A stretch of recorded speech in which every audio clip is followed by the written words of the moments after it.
سورۃ الصبا بسم اللہ الرحمن الرحیم۔ سورۃ الصبا جو ہے یہ مکی صورت ہے۔ الحمدللہ الذی لہ ما فی السماوات و ما فی الارض ولہ الحمد فی الآخرہ وہو الحکیم الخبیر۔ حمد اس اللہ کے لیے جو آسمان اور زمین کی ہر چیز کا مالک ہے۔ ہر چیز یعنی یہ میرا جسم، میری جان، میری روح، اس کا مالک بھی دراصل اللہ ہے۔ سب اس نے چاہا، مجھے دنیا میں جب چاہا لایا اور جب چاہے گا لے جائے گا۔ آخرت میں بھی اسی کے لیے حمد ہے۔ وہ دانا اور باخبر ہے، جو کچھ زمین میں جاتا ہے اور جو کچھ اس سے نکلتا ہے، جو کچھ آسمان سے اترتا ہے اور جو کچھ اس میں چڑھتا ہے، ہر چیز کو وہ جانتا ہے اور وہ رحیم اور غفور ہے۔ منکرین کہتے ہیں کہ کیا بات ہے کہ قیامت ہم پر نہیں آ رہی، کو قسم ہے میرے عالم الغیب رب کی، وہ تم پر آ کر رہے گی۔ اس سے ذرا برابر کوئی چیز نہ آسمانوں میں چھپی ہوئی ہے، نہ زمین میں، نہ ذرے سے بڑی اور نہ اس سے چھوٹی، سب کچھ ایک نمایاں دفتر میں درج ہے۔ اور یہ قیامت اس لیے آئے گی کہ جزا دے اللہ ان لوگوں کو جو ایمان لائے اور نیک عمل کرتے رہے، ان کے لیے مغفرت ہے اور رزق کریم۔ اور جن لوگوں نے ہماری آیات کو نیچا دکھانے کے لیے زور لگایا ہے، ان کے لیے بدترین قسم کا دردناک عذاب ہے۔ اے نبی صلی اللہ علیہ وسلم، علم رکھنے والے خوب جانتے ہیں کہ جو کچھ تمہارے رب کی طرف سے تم پر نازل کیا گیا ہے وہ سراسر حق ہے اور اس اللہ کا راستہ دکھاتا ہے جو زبردست ہے۔ تعریف اللہ ہے۔ منکرین لوگوں سے کہتے ہیں کہ ہم بتائیں تمہیں ایسا شخص جو بخبر دیتا ہے کہ جب تمہارے جسم کا ذرہ ذرہ منتشر ہو چکا ہوگا اس وقت تم نئے سرے سے پیدا کر دیے جاؤ گے۔ نامعلوم یہ شخص اللہ کے نام سے جھوٹ کرتا ہے یا اسے جنون لاحق ہو گئے؟ نہیں، بلکہ جو لوگ آخرت کو نہیں مانتے وہ عذاب میں مبتلا ہونے والے اور وہی بری طرح بہکے ہوئے ہیں۔ کیا انہوں نے کبھی اس آسمان اور زمین کو نہیں دیکھا جو انہیں آگے اور پیچھے سے گھیرے ہوئے میں لیے ہوئے ہے؟ ہم چاہیں تو انہیں زمین میں دسا دیں یا آسمان کے کچھ ٹکڑے ان پر گرا دیں۔ در حقیقت اس میں ایک نشانی ہے ہر اس بندے کے لیے جو اللہ کی طرف رجوع کرنے والا ہو۔ وَلَقَدْ آتَيْنَا دَاوُودَ مِنَّا فَضْلًا۔ داؤد علیہ السلام کا ذکر جہاں آتا ہے فضل کا ذکر آتا ہے۔ اللہ نے انہیں اضافی بہت کچھ زیادہ دے رکھا تھا۔ ہم نے داؤد کو اپنے ہاں سے بڑا فضل عطا کیا تھا۔ ہم نے حکم دیا کہ اے پہاڑو اس کے ساتھ ہم آگے کرو، یہی حکم ہم نے پرندوں کو دیا۔ ہم نے لوہے کو اس کے لیے نرم کر دیا جیسے موم آپ کے ہاتھ میں نرم ہو، جدھر چاہیں اسے لے جائیں، اسی طرح لوہا داؤد علیہ السلام کے لیے نرم تھا، ورنہ تو لوہا پگھلا کے گرم ہو کے نرم ہوتا ہے۔ گرم ہو لوہے کو تو ہاتھ میں نہیں لے سکتے، لیکن وہ ٹھنڈے لوہے کو ان کے ہاتھ کے اندر ایسی پاور تھی کہ وہ اس سے ہاتھوں سے جیسے چاہے موڑ لیتے تھے۔ اسی ہدایت کے ساتھ کہ زریں بناؤ اور اس کے ہلکے ٹھیک اندازے پر رکھو، یعنی جنگی ساز و سامان تیار کرو۔ اے آل داؤد نیک عمل کرو، جو کچھ تم کرتے ہو اسے میں دیکھ رہا ہوں، یعنی تمہاری یہ ساری صنعت کاریگری، یہ ساری چیزیں میری نگاہوں میں ہیں۔ انسان اللہ تعالیٰ کا حکم مانے اور کام کر رہا ہو اور پھر دل ہی دل میں سوچے میرا اللہ مجھے دیکھ رہا ہے، کتنا مزہ آتا ہے اسے سوچ کر۔ اور سلیمان علیہ السلام کے لیے ہم نے ہوا کو مسخر کر دیا، صبح کے وقت اس کا چلنا 1 مہینے کی راہ تک اور شام کے وقت اس کا چلنا 1 مہینے کی راہ تک۔ سبحان اللہ، آج کا انسان جہاز اڑا کر سمجھتا ہے کہ وہ بہت بڑی ترقی کر گیا، جبکہ اللہ تعالیٰ نے سلیمان علیہ السلام کے لیے ہوا کو اس طرح مسخر کیا تھا کہ وہ اس پر ایک جگہ سے دوسری جگہ بیٹھ کر اترتے، صرف آپ نہیں آپ کا پورا لشکر اپنے اوپر اٹھا کر لے جاتی ہوا۔ ہم نے اس کے لیے پگھلے ہوئے تانبے کا چشمہ بہا دیا، ایسے جن کے تابع جو اس کے تابع کر دیے، جو اپنے رب کے حکم سے اس کے آگے کام کرتے تھے، مسخر تھے۔ ان میں سے جو ہمارے حکم سے سرتابی کرتا اسے ہم بھڑکتی ہوئی آگ کا مزہ چکاتے، یعنی کوئی جن نافرمانی نہیں کر سکتا تھا۔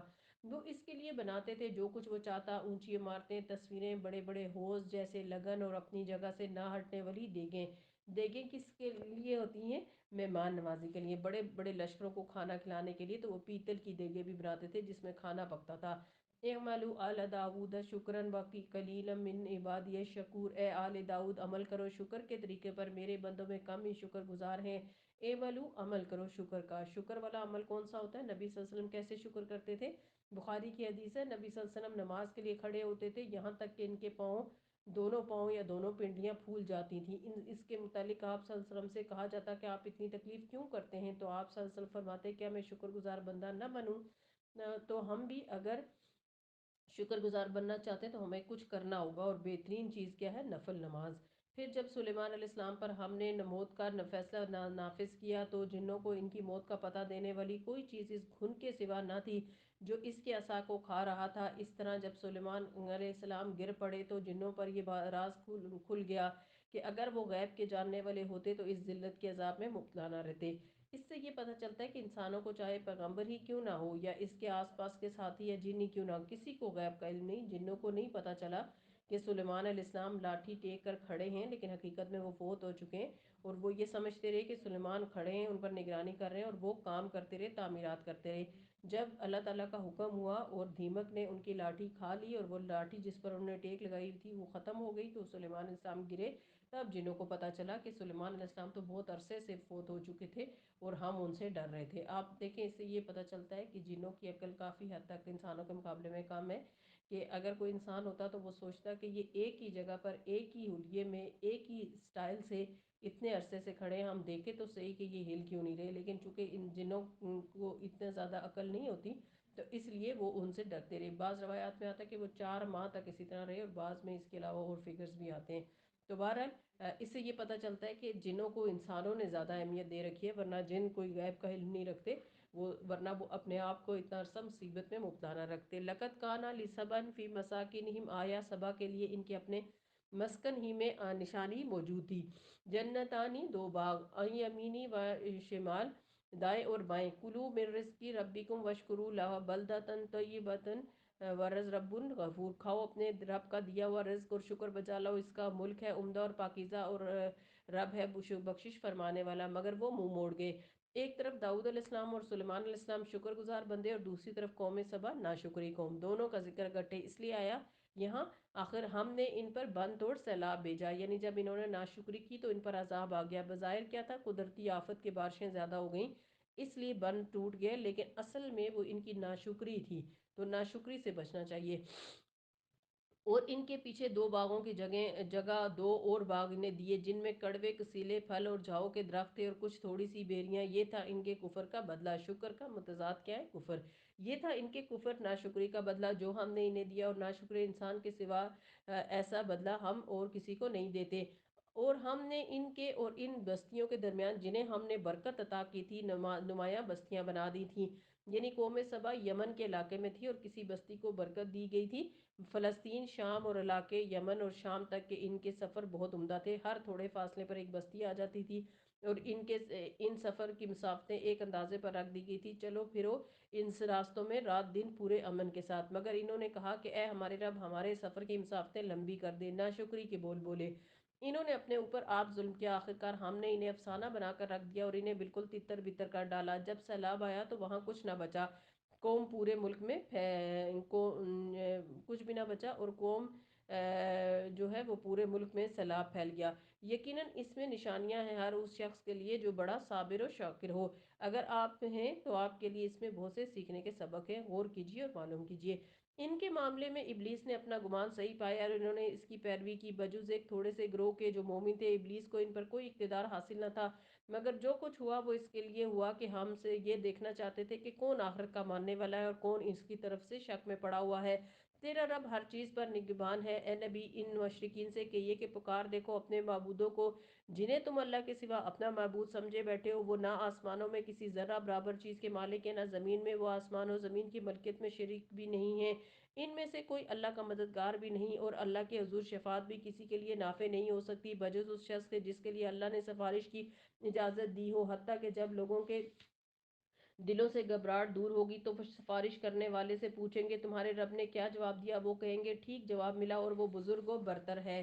اے نبی صلی اللہ علیہ وسلم، ان سے پوچھو کہ کون تم کو آسمان اور زمین سے رزق دیتا ہے؟ کہو اللہ۔ اب لا مالا ہم میں اور تم میں سے کوئی ایک ہی ہدایت پر ہے یا کھلی گمراہی میں پڑا ہوا ہے، یعنی ایک کہتا ہے کہ اللہ دیتا ہے اور دوسرا کہتا ہے کہ نہیں، تو ان میں سے کوئی ایک ہی ٹھیک ہو سکتا ہے، دونوں ٹھیک نہیں ہو سکتے، کیونکہ دونوں ایک دوسرے کے برعکس بات کر رہے ہیں۔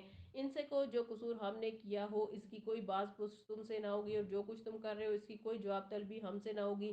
کہو ہمارا رب ہمیں جمع کرے گا، پھر ہمارے درمیان ٹھیک ٹھیک فیصلہ کر دے گا، اور وہ زبردست حاکم ہے، سب کچھ جانتا ہے۔ ان سے کہو ذرا مجھے دکھاؤ تو صحیح وہ کون سی ہستیاں ہیں جنہیں تم اس کے ساتھ شریک کر رہے ہو۔ ہرگز نہیں، زبردست اور دانا تو بس وہ اللہ ہی ہے۔ اور اے نبی، ہم نے آپ کو تمام انسانوں کے لیے بشیر و نذیر بنا کر بھیجا ہے، مگر اکثر لوگ جانتے نہیں ہیں۔ یہ لوگ تم سے کہتے ہیں کہ وہ قیامت کا وعدہ کب پورا ہوگا؟ اگر تم سچے ہو، کہو تمہارے لیے ایک ایسا دن کی میعاد مقرر ہے جس کے آنے میں نہ ایک گھڑی بھر کی تاخیر تم کر سکتے ہو، نہ ایک گھڑی بھر پہلے اسے لا سکتے ہو۔ قال الذین کفروا لن نؤمن بهذا القرآن، کفار کہتے ہیں کہ ہم اس قرآن کو نہیں مانتے۔ اس دور میں بھی کہتے ہیں اور آج بھی کہتے تھے اور آج بھی، اور اس کے احکامات کو وہ کہتے ہیں کہ یہ پرانے زمانے کی کہانیاں ہیں، ہم اسے آج کے دور میں قابل عمل نہیں سمجھتے، نہ اس سے پہلے آئی ہوئی کسی کتاب کو تسلیم کریں گے۔ کاش تم دیکھو ان کا حال اس وقت جب یہ ظالم اپنے رب کے حضور کھڑے ہوں گے۔ آج تو بڑے کھل کر کہہ رہے ہیں نا کہ پوری دنیا میں میڈیا کے ذریعے اعلان کر رہے ہیں، لیکن کل کیا ہوگا جب اپنے رب کے حضور کھڑے ہوں گے تو اس وقت یہ ایک دوسرے پر الزام دیں گے، ایک دوسرے کو اپنی گمراہی کا ذریعہ یا سبب بتائیں گے۔ جو لوگ دنیا میں دبا کر رکھے گئے تھے وہ بڑے بننے والوں سے کہیں گے کہ اگر تم نے نہ ہوتے تو ہم مومن ہوتے، یعنی تمہاری وجہ سے ہم بھٹکے تھے۔ وہ بڑے بننے والے ان دبے ہوئے لوگوں کو جواب دیں گے، کیا ہم نے تمہیں اس ہدایت سے روکا تھا جو تمہارے پاس آئی تھی؟ نہیں، بلکہ تم خود مجرم تھے۔ یعنی کوئی بھی اپنا جرم کا ذمہ نہیں لے گا۔ وہ دبے ہوئے لوگ ان بڑے بننے والوں سے کہیں گے، نہیں، بلکہ شب و روز کی مکاری تھی جب تم ہم سے کہتے تھے کہ ہم اللہ سے کفر کریں اور دوسروں کو اس کا ہمسر ٹھہرائیں۔ آخرکار جب یہ لوگ عذاب دیکھیں گے تو اپنے دلوں میں پچھتائیں گے اور ہم ان منکرین کے گلوں میں توک ڈال دیں گے۔ کیا لوگوں کو اس کے سوا کوئی بدلہ دیا جا سکتا ہے کہ جیسے اعمال ان کے تھے ویسے ہی وہ جزا پائیں؟ کبھی ایسا نہیں ہوا کہ ہم نے کسی بستی میں ایک خبردار کرنے والا بھیجا ہو اور اس بستی کے کھاتے پیتے لوگوں نے یہ نہ کہا ہو کہ جو پیغام تم لے کر آئے ہو اسے ہم نہیں مانتے۔ یعنی ہر پیغمبر کی مخالفت اس بستی کے کھاتے پیتے لوگوں نے کی، یعنی امیر طبقے اشرافیہ نے کی۔ انہوں نے ہمیشہ یہی کہا کہ ہم تم سے زیادہ مال اور اولاد رکھتے ہیں اور ہم ہرگز سزا پانے والے نہیں۔ اے نبی ان سے کہو، میرا رب جسے چاہتا ہے کشادہ رزق دیتا ہے اور جسے چاہتا ہے نپا تلا دیتا ہے، مگر اکثر لوگ اس کی حقیقت نہیں جانتے۔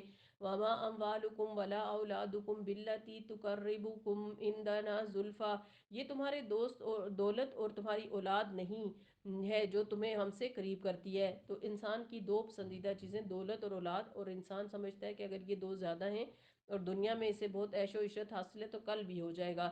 فرمایا اس کی وجہ سے اللہ تعالیٰ یہ نہیں دیکھتا کہ کس کے بچے کتنے اور کتنے قابل ہیں اور اس کے پاس دنیا کتنی ہے، اس سے تم اللہ کا قرب حاصل نہیں کر سکتے۔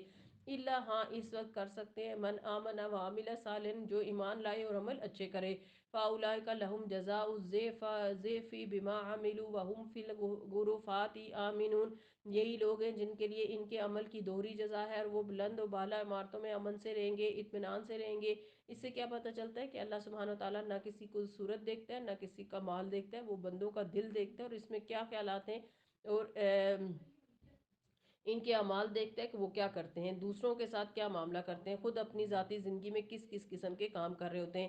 یعنی سارے دن بھاگ دوڑ گردش جو کچھ بھی وہ کرتے ہیں سب اللہ تعالیٰ کی نگاہ میں ہوتا ہے۔ اس سے ایک اور بات بہت اہم جو پتہ چل رہی ہے کہ ہمیں اپنے مال اور اولاد کو آخرت بنانے کے لیے استعمال کرنا چاہیے، کس طرح نیکی کے کاموں میں خرچ کر کے، صدقہ جاریہ کے کاموں میں خرچ کر کے، اور اولاد کو بھی نیک تعلیم دے کر، اچھی تمیز اور تہذیب سکھا کر، خیر اور بھلائی کے کاموں میں لگا کر رہے۔ وہ لوگ جو ہماری آیات کو نیچا دکھانے کے لیے دوڑ دھوپ کرتے ہیں تو وہ عذاب میں مبتلا ہوں گے۔ قل ان ربی یبسط الرزق لمن یشاء من عبادہ ویقدر له، اے نبی ان سے کہیے میرا رب اپنے بندوں میں جسے چاہتا ہے کھلا رزق دیتا ہے اور جسے چاہتا ہے نپا تلا دیتا ہے۔ یہ اللہ تعالیٰ کی تقسیم ہے، اس لیے جس کے پاس زیادہ ہو اسے اکڑنا نہیں چاہیے اور جس کے پاس کم ہے اسے بگڑنا نہیں چاہیے کہ ہمیں کیوں تھوڑا ملا۔ جو کچھ تم خرچ کرتے ہو اس کی جگہ وہی تم کو اور دیتا ہے، اور وہ سب رزاقوں کا بہتر رزاق ہے۔ یعنی خرچ کرنے سے مال کبھی کم نہیں ہوتا، ختم نہیں ہوتا، جو دیتے ہیں اللہ تعالیٰ نے انہیں زیادہ دیتا چلا جاتا ہے۔ رسول اللہ صلی اللہ علیہ وسلم نے فرمایا، اللہ تعالیٰ نے مجھ سے فرمایا خرچ کرو، تم پر خرچ کیا جائے گا، اور رسول اللہ صلی اللہ علیہ وسلم نے فرمایا اللہ کا دایاں ہاتھ بھرا ہوا ہے اور رات دن کی فیاضی سے اس میں کمی واقع نہیں ہوتی۔ کیا تم نہیں دیکھتے کہ جب اس نے آسمان اور زمین پیدا کیے ہیں تب سے اس نے کتنی فیاضی کی ہے، لیکن اس کے دائیں ہاتھ میں کوئی کمی واقع نہیں ہوئی۔ صحیح مسلم کی حدیث ہے۔ تو ہم دیکھتے ہیں کہ اللہ سبحانہ و تعالیٰ دے رہا ہے تو دیتا کس کو ہے؟ ہمیں، اور ہم لینے والے آخر میں لے رہے ہیں اور لے رہے ہیں۔ اب ہمیں کیا کرنا چاہیے؟ پیغمبر علیہ السلام نے کیا کیا؟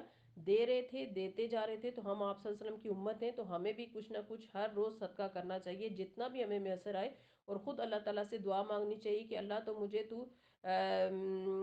جتنا بھی دے زیادہ بہتر خرچ کرنے کی توفیق دے، کہاں ہے تاکہ میں زیادہ سے زیادہ اجر مل سکے ہمیں، یعنی جو چیز بھی اللہ تعالیٰ دے اسے اللہ کی راہ میں خرچ کرنا چاہیے۔ بلال رضی اللہ عنہ کہتے ہیں کہ رسول اللہ صلی اللہ علیہ وسلم نے فرمایا بلال خرچ کیا کرو عرش والے کی جانب سے، مفلسی سے نہ ڈرا کرو، یعنی سلسلہ الصحیح کی حدیث ہے۔ یہ نہ سوچا کرو کہ ہم غریب ہو جائیں گے اگر کسی کو کچھ دیں گے۔ اسما بنت ابو بکر رضی اللہ عنہ کہتی ہیں کہ مجھے رسول اللہ صلی اللہ علیہ وسلم نے فرمایا خرچ کرو یا تھوڑا تھوڑا کر کے خرچ کرتی رہو، گن گن کر نہ کرو ورنہ اللہ بھی گن گن کر دے گا۔ صحیح مسلم کی حدیث ہے۔ تو لیکن اس کا مطلب یہ نہیں ہے کہ انسان فضول خرچی شروع کر دے۔ یہاں اللہ تعالیٰ کی راہ میں دینا فضول خرچی اور کنجوسی دو کے درمیان میں، اور یہاں تو بڑی اچھی حقیقت سمجھائی گئی ہے کہ جو تم دیتے ہو اس کا بدلہ وہ ضرور دیتا ہے، اگر دنیا میں نہیں تو آخرت میں، تو کئی گنا بڑھا چڑھا کر دے گا۔ ایک چیز جانے کے بعد دوسری چیز اس کی جگہ لے لیتی ہے۔ اللہ سبحانہ وتعالیٰ خود بھی فرماتے ہیں یا ابن آدم انفق علیکا، اے ابن آدم خرچ کرو میں تم پر خرچ کروں گا۔